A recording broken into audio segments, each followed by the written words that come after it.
பெருந்தலைவர் காமராஜரது ஆட்சி தமிழகத்தினுடைய பொற்கால ஆட்சி. அத்தகைய பெருந்தலைவர் புகழுக்கு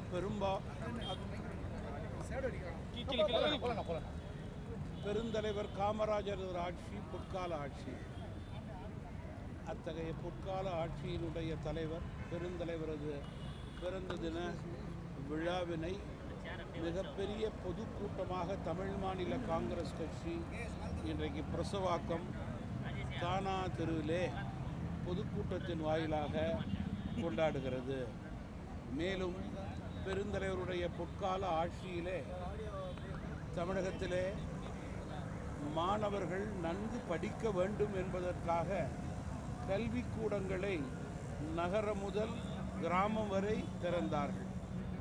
இன்றைக்கு திமுக ஆட்சியிலே நகரம் முதல் கிராமம் வரை பள்ளி கல்லூரிகளுக்கு அருகிலே டாஸ்மாக் கடைகளும் போதைப் பொருட்களும் விற்கப்படுவது மிகுந்த வேதனைக்கும் வருத்தத்துக்கும் உரிய விஷயம். மேலும் இன்றைய செய்தித்தாளிலும் தொலைக்காட்சியினுடைய செய்தியிலும் ஒரு அரசு கல்லூரியிலே ஒரு மாவட்டத்திலே மீண்டும் தமிழகத்திலே ஒரு அசம்பாவிதம், ஒரு அசிங்கமான, ஒரு தேவையற்ற, நாகரீகமற்ற செயல் நடந்திருக்கிறது. பிள்ளைகள் குடிக்கின்ற தண்ணீர் தொட்டியிலே மலம் கலந்திருக்கிறார்கள். இதற்கு காரணமும் குடிபோதை என்றே செய்திகள் வருகின்றது. குடியை கட்டுப்படுத்த முடியாமல் குடிபோதையிலே தமிழக மக்கள் இன்றைக்கு பெரும்பாலானோர் தவித்து கொண்ட இருக்கின்ற நிலையை ஆட்சி ஏற்படுத்தியிருக்கின்றது. உடனடியாக டாஸ்மாக் கடைகளை 50% தமிழக அரசு குறைக்கக்கூடிய நிலையை ஏற்படுத்தி தமிழகத்தினுடைய சட்டம் ஒழுங்கை சீர் செய்வதற்கான குறைந்த முயற்சியையாவது எடுக்க வேண்டும் என்று தமிழ் மாநில காங்கிரஸ் கட்சி கேட்டுக்கொள்கிறது. அதே போல் தமிழகத்திலே பாலியல் தொல்லை அதிகரித்து கொண்டு போகிறது.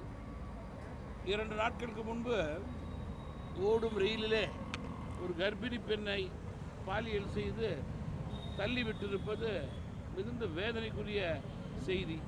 அது போன்றவர்களுக்கு ஆயுள் தண்டனை கூடாது, தூக்கு தண்டனை தேவை என்பதுதான் தமிழ் மாநில காங்கிரஸ் கட்சியினுடைய வேண்டுகோளாக இருக்கிறது. தமிழ் மாநில காங்கிரஸ் உங்களுடைய நிலைப்பாடு என்ன? ஆமா, 2026 தேர்தலிலே வெற்றி வாய்ப்பை நோக்கி அதிமுக, பாஜக மற்றும் தமாக போன்ற ஒத்த கட்சியுடைய கூட்டணிகள் செல்கிறது. அதன் அடிப்படையிலேயே தமிழகத்தினுடைய எதிர்கட்சி தலைவர் முன்னாள் முதல்வருடைய தேர்தல் பிரச்சார கூட்டங்கள் மிக பிரகாசமாக ஆரம்பித்திருக்கிறது. அந்த பிரச்சார கூட்டங்கள்ல தமிழ் மாநில காங்கிரஸ் எல்லா கட்சியும் இருக்கு, எல்லா பேரையும் சொல்றாங்க. அந்த பத்திரிகை தொலைக்காட்சி நண்பர்கள் சரியாக கேட்க வேண்டும் என்பதுதான் என்னுடைய வேண்டுகோள். நண்பர் கேட்டிருக்க மாட்டார். 200 சீட்டுக்கு மேல நாங்க ஜெயிப்போம் அப்படின்னு சொல்லிட்டு முதலமைச்சர் சொல்லிட்டு இருக்காரு. 200 சீட்டுக்கு மேல திமுக கூட்டணி ஜெயிப்போம் அப்படின்னு சொல்லிட்டு முதலமைச்சர் பகல் கனவு என்பதற்கு எடுத்துக்காட்டு.